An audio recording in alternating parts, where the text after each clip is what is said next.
उधर बड़ी खबर आई इजराइल की उत्तरी सीमा से, वहां जंग छिड़ने के आसार बन गए हैं। लग रहा है कि लेबनान सीमा पर किसी भी वक्त जंग शुरू हो सकती है। इजराइल ने अपने 1 लाख सैनिकों को लेबनान सीमा पर तैनात कर दिया है।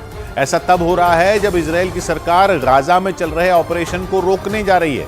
बंधकों की रिहाई के बदले इजराइल ने गाजा में युद्ध रोकने का फैसला किया है, लेकिन गाजा में जिस वक्त लड़ाई पर ब्रेक लगता दिख रहा है, उसी वक्त लेबनान सीमा पर जंग छिड़ती दिख रही है, क्योंकि इजराइल की फौज और हिजबुल्लाह दोनों ही जंग के लिए पूरी तरह तैयार दिख रहे हैं। मतलब साफ दिखा कि एक तरफ गाजा में जंग थम रही है, तो दूसरी तरफ इजराइल की उत्तरी सीमा पर नई जंग की शुरुआत होती दिख रही है। क्योंकि इजराइल ने लेबनान बॉर्डर को छावनी में तब्दील कर दिया। लेबनान सीमा पर अब तक रुक रुक कर केवल हवाई हमले हो रहे थे, जबकि जंग चल रही थी गाजा पट्टी में।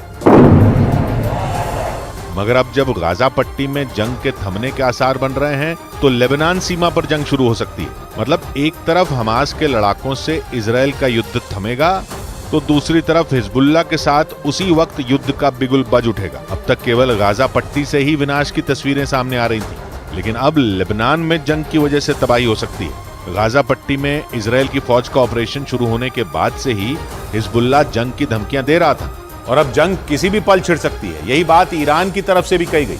खबर है कि ईरान के supreme leader Ayatollah Ali Khamenei के एक करीबी ने यह दावा किया कि हिजबुल्लाह इजराइल के खिलाफ जंग के लिए एकदम तैयार है।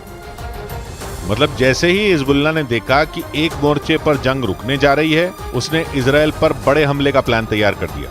इसकी तरफ इशारा खुद ईरान के supreme leader Ayatollah Ali Khamenei के खास माने जाने वाले हसन नौरोजी ने किया। हसन नौरोजी ने यह दावा किया कि जल्द ही इजराइल को दूसरे मोर्चे पर भी जंग की आग में झुलसना पड़ेगा। मतलब ईरान की सेना ये नहीं चाहती कि इजराइल की सेना जरा सी भी सांस ले पाए। हमास से जारी जंग के बीच ऐसा पहली बार है जब इजराइल सीज फायर के लिए तैयार हुआ। मगर ईरान को यह बात बहुत अच्छे तरीके से पता है कि अगर इजराइल को आगे के हमले के लिए तैयारी का मौका मिल गया, तो वो हमास पर और ज्यादा ताकतवर हमले कर पाएगा। माना जा रहा है कि इजराइल को जंग में उलझाए रखने के लिए ही ईरान ने हिजबुल्लाह से पूरी ताकत के साथ इजराइल पर हमले का इशारा कर दिया। लेकिन इजराइल को भी उसकी उत्तरी सीमा पर बन रहे जंग के हालात की पूरी खबर है, और इसलिए वो भी हाथ पर हाथ धरे नहीं बैठा।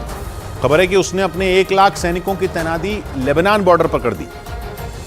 मतलब यह कि इजराइल को भी अपने ऊपर मंडरा रहे खतरे का पूरा अंदाजा है। इसलिए जैसे ही उसे ईरान से चेतावनी मिली, उसने भी अपने सैनिकों को जान झोंकने के लिए लेबनान बॉर्डर पर तैनात कर दिया। खबर के मुताबिक इजराइल ने लेबनान बॉर्डर पर अपने 1 लाख सैनिकों को तैनात कर दिया। इजराइल लेबनान से करीब 120 किलोमीटर की सीमा साझा करता है, मगर छोटी सी लेबनान सीमा पर 1 लाख सैनिकों की तैनाती बहुत बड़ी बात है। लेकिन लेबनान में बैठे हिजबुल्लाह को इजराइल हल्के में नहीं लेना चाहता। लेकिन जैसे ही इजराइल को इस बात की भनक लगी कि हिजबुल्लाह उस पर विध्वंसक हमले की तैयारी में जुटा है, तो उसने भी अपनी ताकत दिखा दी और लेबनान बॉर्डर पर 1 लाख सैनिकों को हिजबुल्लाह से लोहा लेने के लिए तैनात कर दिया। और इजराइल की ये तैयारी इसलिए जरूरी है क्योंकि हिजबुल्लाह हमास से कहीं ज्यादा ताकतवर माना जाता है। उसके पास न तो हथियारों की कमी है, न ही ताकतवर दोस्तों की कमी है।